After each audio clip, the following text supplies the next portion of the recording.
성경에는 중요한 질문들이 많이 있습니다. 주님께서 베드로에게 물으셨죠.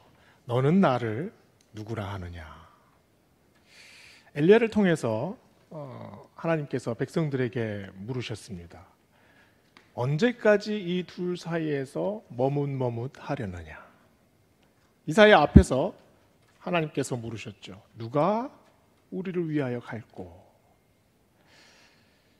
모세를 앞에 두고 하나님께서 물으셨습니다. 네 손에 있는 것이 무엇이냐?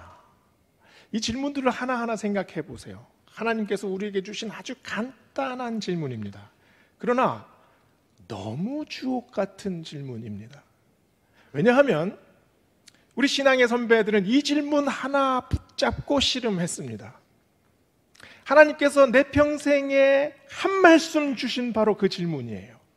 그 질문을 하고 씨름하면서 깨달음을 얻었죠. 단순히 깨달은 것이 아니라 여기서 사명이 무엇인지를 발견합니다.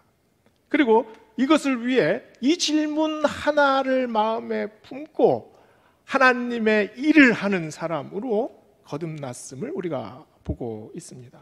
오늘 말씀에도 하나님은 질문으로 시작을 하십니다. 네가 어디에 있느냐? 아담과 하와에게 하신 질문입니다. 이 질문은 인간에게 최초로 하나님께서 하신 질문이기 때문에 중요합니다. 그러나 하나님께서 최초로 하셨기 때문에 중요하기보다는 이 질문의 무게감이 어마어마합니다. 그 깊이가 한량이 없어요. 그런데 무겁고 아주 진지한 질문만이 아니라 그 날카롭기가 칼끝과 같지 않습니까? 네가 지금 어디에 있느냐? 이 질문이 지금 아담과 하와가 어디에 있는지 몰라서 하나님께서 하시는 질문이겠습니까? 이 질문은 장소를 묻는 것이 아니라 상태를 묻고 있습니다. 어디에 있느냐? 그 질문은 왜 거기에 있느냐? 라는 질문이죠. 왜? 라는 말은 실존을 우리가 생각하게 합니다. 나는 어디쯤에 서 있습니까?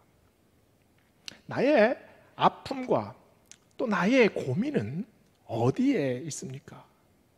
그리고 나는 지금 어디를 향해 나아가고 있습니까? 나의 고질적인 문제는 어디쯤에 있습니까? 하나님의 질문은 우리를 돌아보게 합니다. 우리가 어떤 시대를 살아갑니까? 지식은 넘쳐납니다. 그러나 판단하지 못합니다. 열심히 달려갑니다. 그러나 어디를 향해 달려가는지 알지 못합니다. 많은 것을 가진 것 같아요. 그런데 마음은 점점점 더 가난해집니다. 행복의 조건들이 얼마나 많이 널려 있습니까?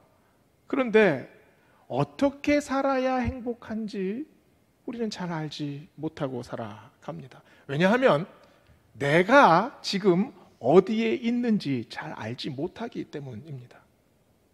이 시간과 장소, 내가 있는 시간과 내가 있는 장소, 나는 지금 어디에 있습니까? 어떤 분들은 전셋집에 살기 때문에 불안하다고 얘기를 합니다. 그러면 내 집을 소유한 사람들은 전혀 불안하지 않습니까? 똑같이 불안합니다. 운전을 하고 가면서 내가 지금 어디를 가고 있는지 생각해 보세요. 열심히 수많은 차들이 줄을 이어서 쫙 행진을 합니다. 그런데 이 차들은 다 어디를 가는 걸까요? 지금 내가 운전하고 있는 그 시간이 중요한 것이 아니라 그 길의 끝에 무엇이 있는지를 우리는 잘 모르고 있습니다. 어디를 향해서 달려가고 있나요? 아담아, 네가 어디에 있느냐 하는 하나님의 질문은 지금 내 인생의 전체의 시간을 묻고 계십니다. 그리고 나와 관계한 모든 사람들, 이 관계 속에서 나는 지금 어떤 사람이냐, 무엇을 하고 있느냐, 지금 이 질문을 하고 계십니다. 하나님이 이 질문을 언제 하셨습니까? 선악과를 따먹은 이후에 하나님께서 질문하셨어요. 네가 어디에 있느냐라는 질문에 아담이 뭐라고 대답을 합니까? 내가 동산에서 하나님의 소리를 듣고 내가 벗었으므로 두려워하여 숨었나이다. 벗어서 두려웠다. 이렇게 말을 해요. 그런데 아담이 뭔가를 입은 적이 있었나요? 아담과 하와는 옷을 입어본 적이 없습니다. 벗을 것이 없는데 벗었대요. 그런데 벗고 나서 이것이 부끄러운 거라기보다는 두려웠다고 얘기를 합니다. 두려웠다. 이 감정의 실체가 무엇이냐? 이 두려운 감정의 실체가 뭘까요? 아이들은 발가벗고도 창피한 줄을 모릅니다. 그러면 어른들은 어떻습니까? 어른들도 그럴 때가 있죠. 샤워할 때 막 부끄럽고 창피합니까? 그렇지 않죠. 그런데 사람들 앞에서 발가벗겨진다고 생각을 해보세요. 부끄러운 정도가 아닙니다. 수치지요. 치욕입니다. 공포예요. 어마어마한 두려움입니다. 그래서 오늘 말씀을 보면 지금 아담과 하와는 벗었으므로 내가 두려워합니다. 그 두려움은 깊은 수치심입니다.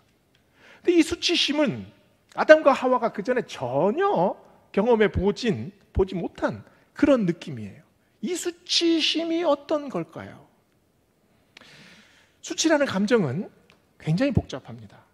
수치는 다른 사람이 없으면, 다른 사람과 관계하지 않으면 애초에 생겨나지 않는 감정입니다. 수치심은 다른 사람에 비친 나의 모습, 그것을 바라볼 때 수치심을 느껴요.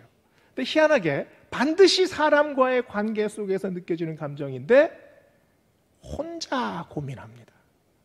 혼자 아파해요. 롤로메이라는 그 유명한 심리학자가 있습니다.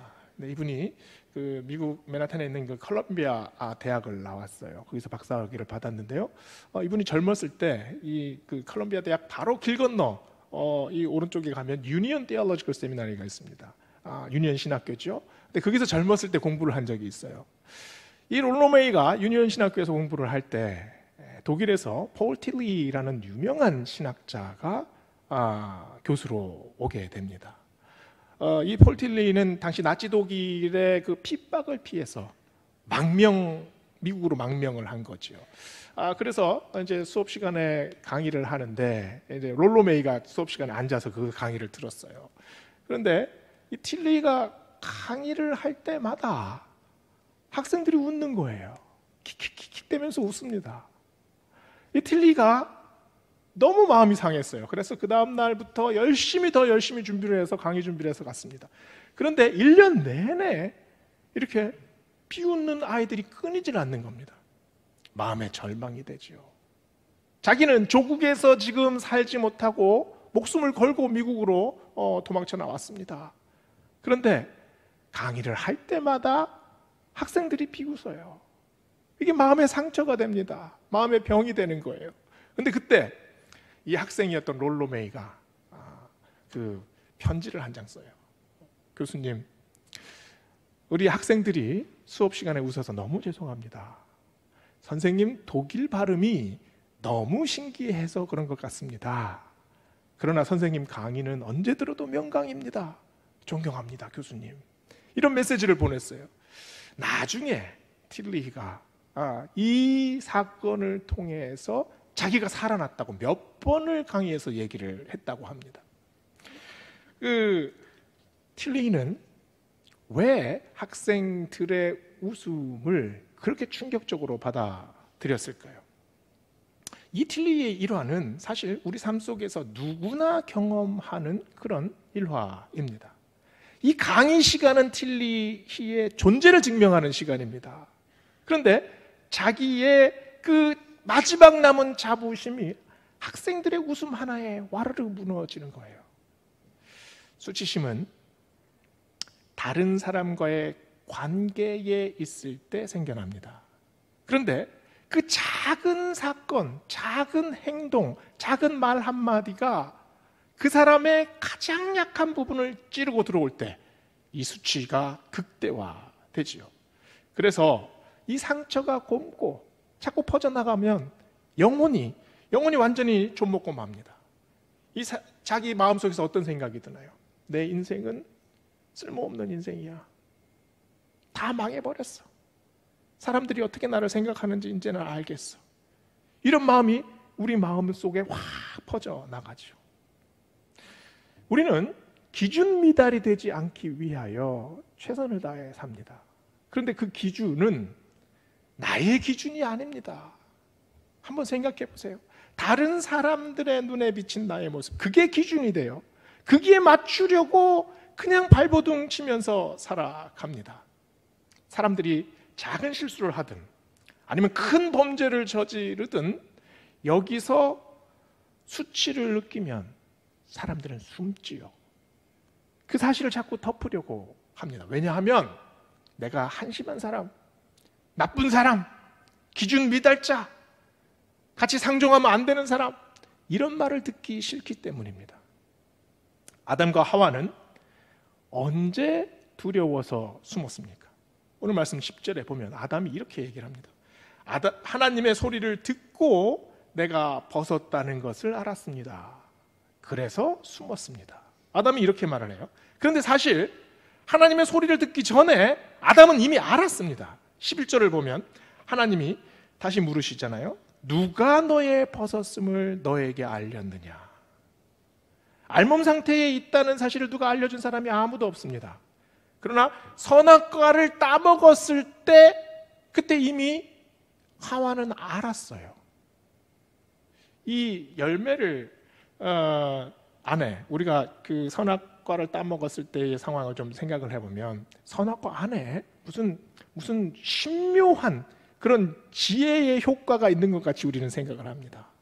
그 과즙을 확 깨물었을 때 그 목구멍으로 타고 그 과즙이 온몸으로 확 퍼져나가면서 뭔가 전에는 알지 못한 어떤 지혜가 그냥 확 퍼져나가는 걸로 생각해요. 그렇겠습니까? 선악과 열매가 문제가 아니라 선악과를 따먹은 행위가 문제입니다. 하나님의 정하신 법을 깨트리는 행위, 그리고 그것을 따먹는 순간 벌써 하나님을 떠나겠다는 마음이 작용을 한 것 아닙니까? 하와는 선악과를 따기 전에 몰랐습니다. 선악과를 따는 순간 모든 것이 달라졌지요. 모든 열매는 나무에서 그 열매를 따는 순간 생명을 잃습니다. 모든 열매는 나무에서 분리되는 순간 다시 살아날 수 없습니다. 그 순간이 어떤 순간입니까? 명령을 어기는 순간, 유혹에 떨어지는 순간, 하나님의 법도를 깨는 순간, 바로 그 순간이에요. 내 마음대로 했습니다.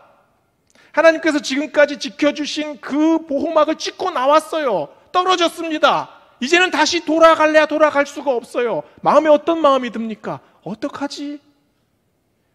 내 안에 있는 이 생각을 다 아셨을 텐데 이제 어떡하지? 두렵지요. 숨을 수밖에요. 그게 바로 발가벗은 마음 아니겠습니까? 아담과 하와는 지금 발가벗겨져서 내가 아무것도 입지 않았어, 두렵습니다 라고 말을 했어요. 바로 지금 이 상태인 거죠. 나의 불순함, 나의 의도, 나의 거역, 이런 것들이 그대로 드러나는 사건입니다. 그전에는 하나님과 아담과 하와가 어떻게 만났나요? 천진하게 만났습니다. 중간에 아무 벽이 없었어요. 하나님과 전면적으로 만나서 즐겁게 대화하던 사이였습니다. 그런데 선악과를 따먹고 나서 나의 부족함이 드러납니다. 나의 결핍, 내 안에 있던 그런 더러운 생각들, 하나님과 관계를 망치게 하는 수많은 것들이 갑자기 올라오기 시작을 해요. 하와가 사단에게 속아서 그 속은 일을 그대로 아담에게 전합니다. 하와는 뱀의 거짓됨을 받아들이고 그 거짓됨을 또 아담에게 전해요. 이 아담과 하와의 그 범죄 시나리오를 한번 보세요. 뱀이 와서 유혹을 하죠. 그 유혹을 듣고 열매를 보니 먹음직스럽고 정말 그렇게 보입니다. 그래서 그걸 따먹는 순간, 그것을 따는 순간 어떻게 됐습니까? 거역의 사실이 온 몸을 지배하게 됩니다. 그래서 그 사실을 숨기게 되지요. 숨기게 되자니 자꾸 숨어들게 됩니다. 하나님을 떠나는 마음, 하나님에게서 얼굴을 돌리는 마음, 바로 이게 발가벗은 마음입니다. 거역의 마음이 내 마음속에서 한번 팍 터지면 그 터짐은 파장을 만들어냅니다. 그 파도가 나를 확 휩쓸고 가죠. 한번 거역했던 사실, 그 사실을 인간은 지울 방법이 없습니다. 그래서 사람들은 아닌 척하고 살아갑니다. 가면을 씁니다. 그리고 전혀 문제가 없다는 듯이 그렇게 사람들이 살아가요. 아간이 여리고 성의 폐물을 자기 장막 밑에 숨겼습니다. 그런데 끝까지 숨겨요. 여호수아가 지금 그 사실을 알고 누군지는 모르지만 제비뽑기를 막 들어가지 않습니까? 12지파 중에 유다 지파가 뽑혔습니다. 그 다음에 세라의 증손이 딱 뽑혔습니다. 그 다음에 또 삽디의 손자. 그러면 나와야 될 거 아닙니까? 제가 잘못했습니다 이러고 나와야 되잖아요. 끝까지 버텨요. 결국은 자기 이름이 적힌 그 제비가 뽑힐 때까지. 다윗은 간음과 살인 교사의 범죄를 저질렀습니다. 그러나 왕좌에 앉아서 호령을 해요. 삭개오는 백성들의 피고름을 빨아먹던 사람입니다. 그런데 자기는 떳떳하다고 생각했습니다. 바리새인들은 율법을 사용해서 자기 이익을 챙기던 사람들이에요. 그런데 신령한 사람이라고 자부하면서 살아가지 않습니까? 자신의 수치를 숨기는 방법은 간단합니다. 사람들의 인정을 받으면 돼요. 왜냐하면 수치심은 사람들의 시선에 연관된 감정이기 때문입니다. 그래서 내가 인정을 받고, 내가 사람들에게 존경을 받고, 내가 사람들이 이렇게 알아주는 사람이 되면 수치심은 급격하게 내려갑니다. 수치를 모른다는 말이 있죠. 그 말은 가면을 더 두껍게 쓴다는 말입니다. 더 위장한다는 겁니다. 위장을 내면화시켜서 나는 아무 문제가 없다라고 생각하는 것. 방어하고 뻔뻔해지고, 그래서 외골수가 되고, 그리고 모르쇠로 일관하게 됩니다. 아간과 다윗과 바리새인들의 문제가 뭡니까? 죄의 문제를 수치의 문제로 생각했다는 사실입니다. 바로 이것이 오늘 본문의 핵심이에요. 수치는 수치이고 죄는 죄입니다. 그런데 사람들이 우리의 죄악을 수치의 수준으로 가져가는 겁니다. 다른 사람들의 눈만 가리면, 다른 사람들이 나를 부끄럽게 생각하지만 않으면 나는 죄가 없다 라고 생각하는 것 아니겠습니까? 아간은 숨길 수 있을 때까지 자기 죄를 숨겼습니다. 다윗은 아무 죄가 없는 듯이 뻔뻔하게 살았습니다. 바리새인들도 마찬가지 아닙니까? 죄악을 수치심 정도로 생각하는 것은 자기 기만입니다. 사람들의 눈을 막고 귀를 막는다고 죄악이 사라집니까? 내 평판이 다른 사람들의 눈에 굉장히 존경스럽게 보이면 나는 죄인이 아닙니까? 아담과 하와도 마찬가지입니다. 하나님을 거역한 일을 감추려고 어떻게 했나요? 무화과나무 잎을 가져와서 치마로 만듭니다. 치마로 만들었다는 것은 자기 과오가 무엇인지를 알고 있었다는 사실입니다. 그래서 가리고 숨기려는 것 아닙니까?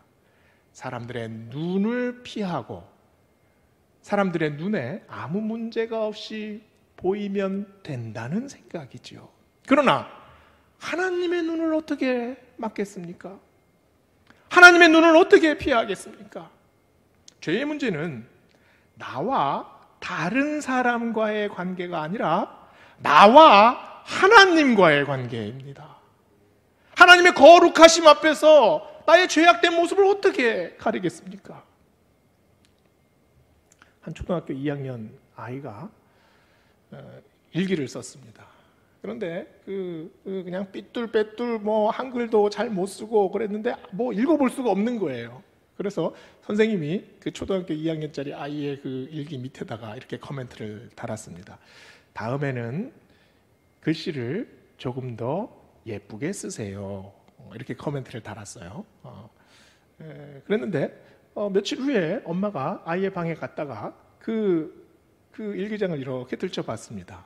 그랬더니 이 엄마가 그 선생님이 쓴 그 코멘트 밑에 아이가 아주 반듯하고 예쁜 글씨로 네 선생님 이렇게 써놨대요. 무슨 말입니까? 선생님이 지금 아이 옆에 없어요. 아이는 집에 와서 일기장을 펼쳐봤는데 선생님이 그 멘트를 썼습니다. 선생님이 마치 자기 옆에 있는 것처럼, 선생님은 멀리 있지만 선생님이 지금 자기한테 말하는 것처럼 들린 거예요. 그래서 거기서 네 선생님 이렇게 글을 쓰는 거 아닙니까? 존재감입니다. 아담과 하와는 에덴 동산에 있을 때 하나님이 항상 자기들과 함께 있는 것을 몸으로 느끼면서 살았습니다. 모든 일에 네 하나님 이렇게 대답하면서 살았어요. 그런데 어느 날 사단의 꼬임에 빠져서 유혹에 넘어가자 거절의 마음이 자기들의 영혼을 점령하기 시작을 합니다. 에덴 동산에서 지금 아담과 하와에게 하나님께서 명령하신 말씀이 얼마나 됩니까? 한 10대 개 됩니까? 단 하나의 말씀, 단 하나의 명령. 에덴 동산 중앙에 있는 나무 열매는 먹지도 말고 만지지도 말라. 이 단 한 가지의 명령만 따르면 하나님의 뜻을 따르게 됩니다. 에덴 동산의 율법은 수없이 많은 율법이 아니라 단 하나의 율법이었습니다. 이것만 따르면 하나님의 자녀들이 됩니다. 이것만 지키면 하나님이 인정하는 백성들이 돼요. 가장 단순하고 가장 분명한 명령, 약속이었습니다. 많은 사람들이 불평합니다. 창세기를 보면 과일 하나 따먹었다고 그렇게 벌을 내립니까? 그게 무슨 큰 죄가 됩니까? 이렇게 물어요. 그러나 그곳에 하나님의 뜻이 있습니다. 그것 하나 지키는데 하나님께서 우리를 훈련하시는 이유가 있습니다. 아니, 사업을 하다 보면 100만 원 정도 떼어먹는 거 그 일도 아닙니다. 다 그렇게 합니다. 그러나 그곳에 하나님의 뜻이 있습니다. 인생을 살다 보면 바람 한번 필 수 있는 것 아닙니까? 그러나 그곳에 하나님의 뜻이 있습니다. 이 각박한 세상에서 술 안 취하고 어떻게 살아갑니까? 그러나 그곳에 하나님의 뜻이 있습니다. 선악과를 먹지 말라. 이 명령은 율법의 프로토타입입니다. 가장 원형. 하나님께서 처음으로 말씀하시고 처음으로 지키라 명령하신 율법입니다. 이 명령, 이 말씀 안에서 수많은 다른 율법들이 생겨났어요. 왜 예배해야 합니까?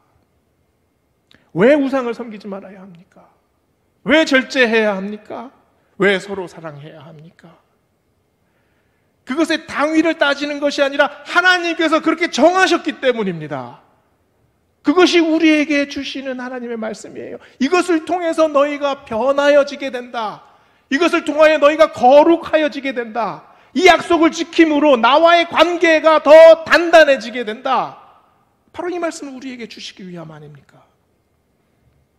아담과 하와는 하나님과 맺은 단 하나의 약속을 깼습니다.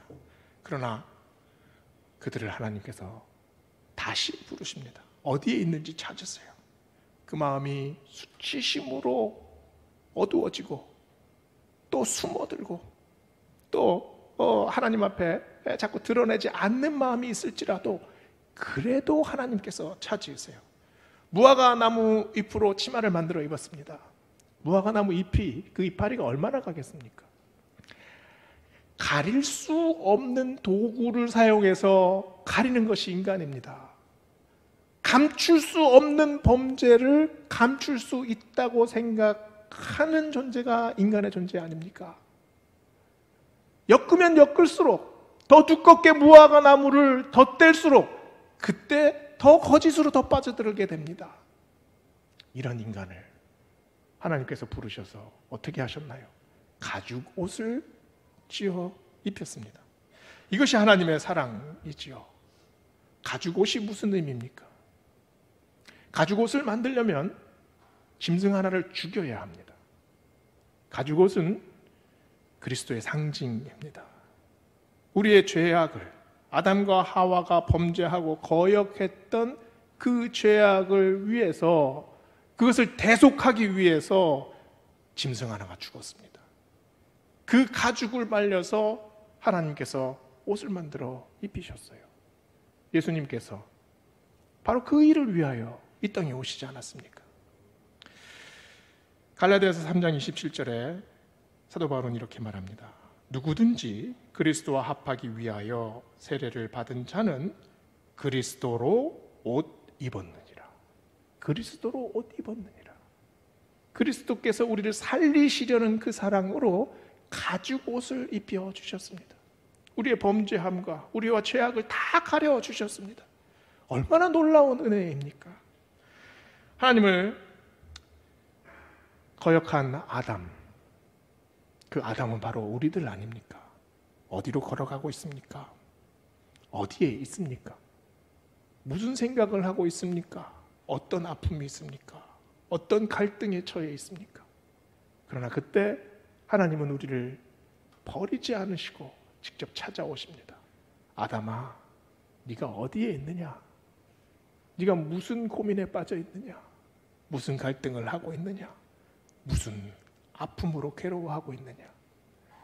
오늘 창세기 말씀을 통해 우리 이름을 부르시는 하나님의 음성을 듣기를 축원합니다.